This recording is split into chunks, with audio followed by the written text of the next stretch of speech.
Hey everyone, Michael O'Brien here, and today we're going to be taking our first look at the Universal Monsters book test series by Josh Zandman.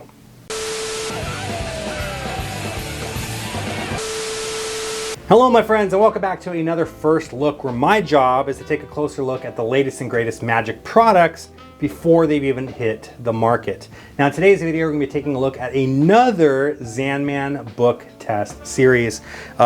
It's Halloween time, so of course it is extremely appropriate to be looking at Josh Zandman's Halloween themed book test series. I'm talking about the Universal Monsters book test series, right? So we have all kinds of different monsters from the Universal cinematic universe. Of course, we're talking about Frankenstein, we got Dracula, Hunchback of Notre Dame, right? And these are jam-packed full of all sorts of different methods. You can choose one method, you can choose multiple methods, you can use all of them if you really want to. If you want to have like an entire 30-minute mind reading session with just these books, you can do it. And the best part is whether or not you choose to just get one book in the series or all three of these books are gimmicked.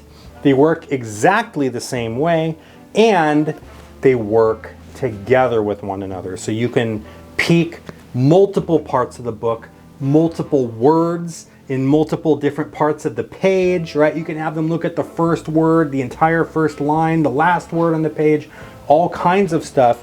And these books will tell you everything that you need to know. And the spectator could be standing all the way on the other side of the room, right? They don't even need to be right there next to you. You can read their mind from a distance. You can read multiple minds at once. You can read up to 5 different spectators' minds at once using these books, right? And the beautiful part is you don't have to memorize anything really, right? The books are going to tell you everything that you need to know.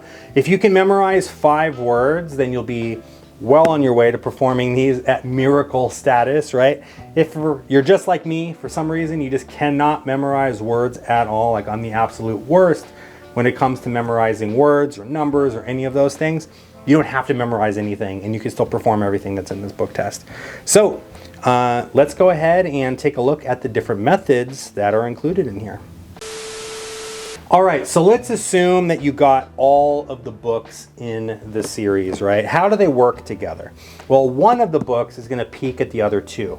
But the cool thing about it is that all 3 books are gimmicked. So it doesn't matter which book the spectator chooses. You don't have to magician's choice them out of it. It is a completely fair choice. You could be like, pick a book, any book. Let's just say they pick Frankenstein. You can let them have Frankenstein. And then you can tell them, which book do you want me to use? They can tell you, I want you to use Dracula, right? So now I have Dracula here. I could flip through the pages of Dracula. They can say stop. And I can say, did you want to open to this page here, page 50, is that okay? And they might be like, no, I want you to keep going. All right, it's a completely fair choice. Let's see, how about page 108? Does that sound okay to you? They'll say yes. Perfect, go ahead and open to page 108 in your book. And I already know that they are going to be looking at the words ugly creatures on the first line in the Frankenstein book. So page 108, again, no forcing, no fishing, no guessing. It just straight up tells you, page 108, the first words on the line, ugly creatures. And now that you know that information, you can reveal it in any way that you want. You can write it down, you can reveal just the first word, you can reveal the first few words, or you'll also learn my inception method where you can have them learn look at a specific word on the line and you can reveal what word it is that they're thinking of with 100% accuracy rate. You don't have to worry about them looking at the wrong word or anything like that. It hits 100% of the time, right? So that is the multiple book version. And like I said, all of the books work together. Let's just say I have the Hunchback book, right?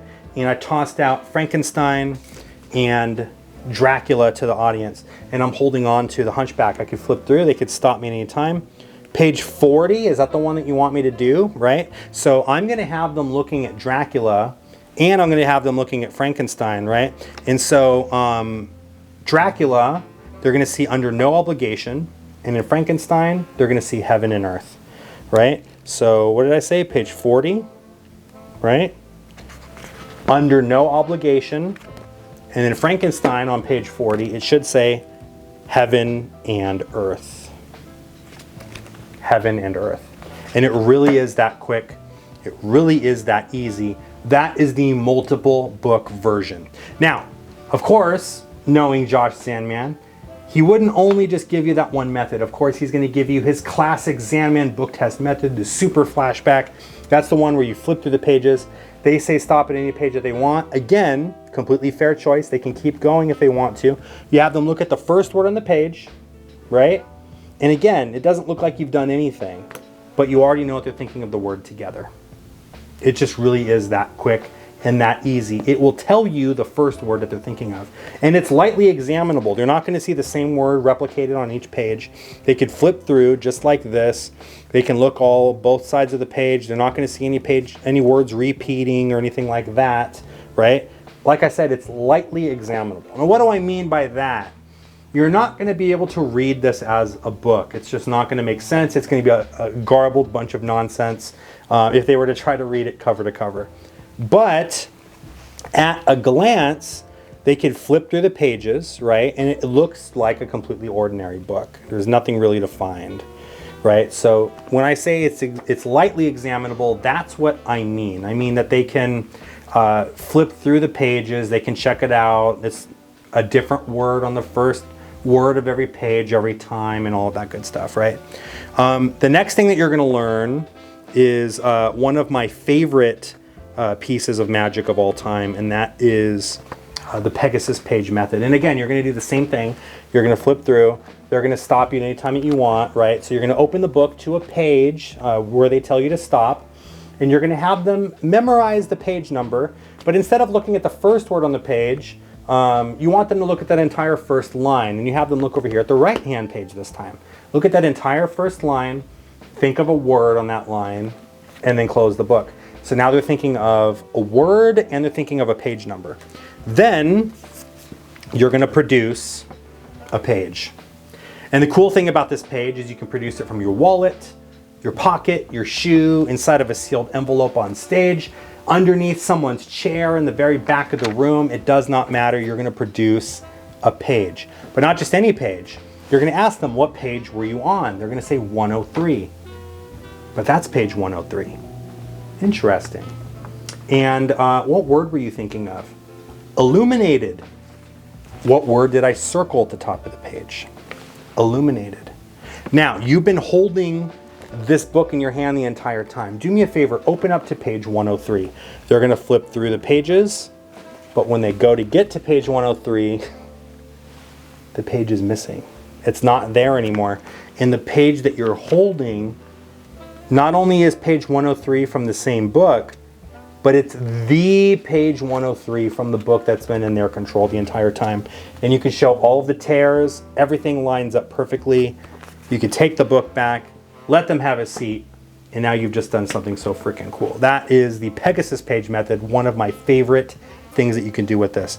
Now, there's also other multiple spectator type methods in there, like a tossed out book test, for example. You could take the book, toss it out into the spectators, let them open the book at a random page, and they're going to look at the last word on the page this time, not the first word, but the last word on the page, memorize it, give the book to another spectator. They do the same thing. They open up to a random page, look at the last word on the page, memorize it, pass it to another spectator, and so on and so forth until 5 different spectators are all thinking of words. You take the book back, put it away. You don't need to look at it anymore. You have nothing on stage. You're just there with your empty hands, and you're going to have the 5 different spectators that are all thinking of words stand up, close their eyes, and one at a time you're going to point to each individual spectator, reveal their thought of word to them, and then tell them, if I got your word right, you can open your eyes and have a seat, and all 5 spectators are going to sit down.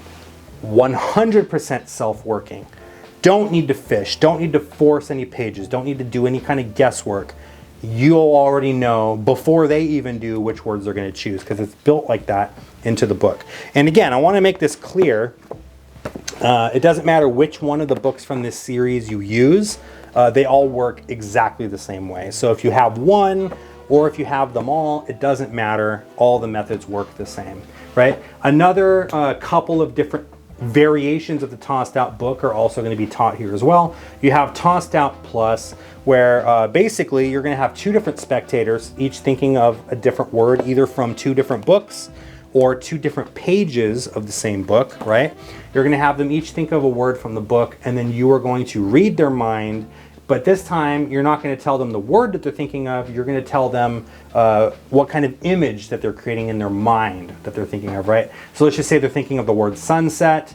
You're going to tell them about this image of a sunset that you're seeing in their mind. Or if they're thinking of winter, you're going to tell them, oh, I'm seeing like snowmen and it's very cold, right? It's like in the winter time kind of feel to it. So you're revealing the images in their mind.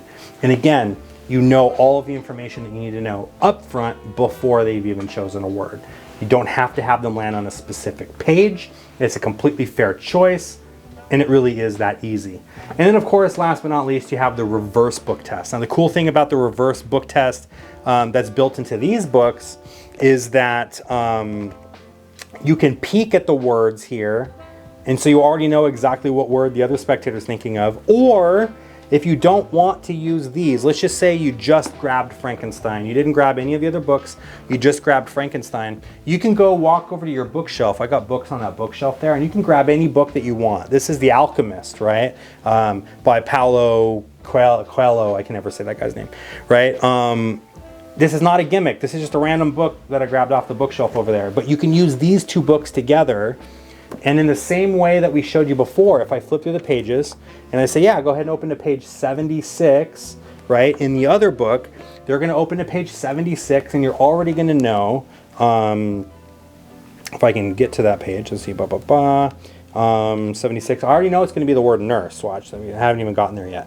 76, right? Go ahead and look at the last page, or the last word on the page, and boom, they're thinking of the word nurse, right? So there's all kinds of really cool stuff that you can do with this. And whether you choose to buy one book or multiple books, you're going to be able to do so many different cool things with this. I highly recommend that you get all the books in this series if you can, because it's just going to allow you to do some really cool stuff. Like I said, if I were to toss Frankenstein out to the audience, the spectator could be holding the book all the way out in the back of the audience, in the back of the room, and I could be in the front of the room here with Dracula, and I can say stop whenever you want.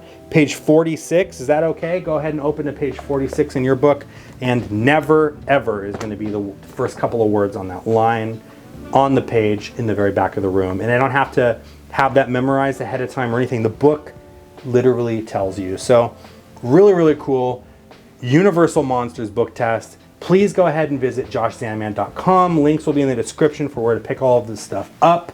And I highly recommend, if you have not already done so, and if you're interested in learning more about the Zandman books, not just this series, but all of the books that he's put out, please go to Facebook and consider joining the Zandman Book Test Facebook group. There's a lot of really cool folks in there discussing the different Zandman book test groups, book test books, excuse me. They're coming up with their own methods and their own presentational ideas and sharing them, bouncing ideas off of each other. I'm in there, Josh Zandman's in there answering questions. It's just a really great community. So if you haven't already done that, please go join that group. Thank you so much for watching this first look video. I look forward to seeing you guys in the next one. But until then, take care.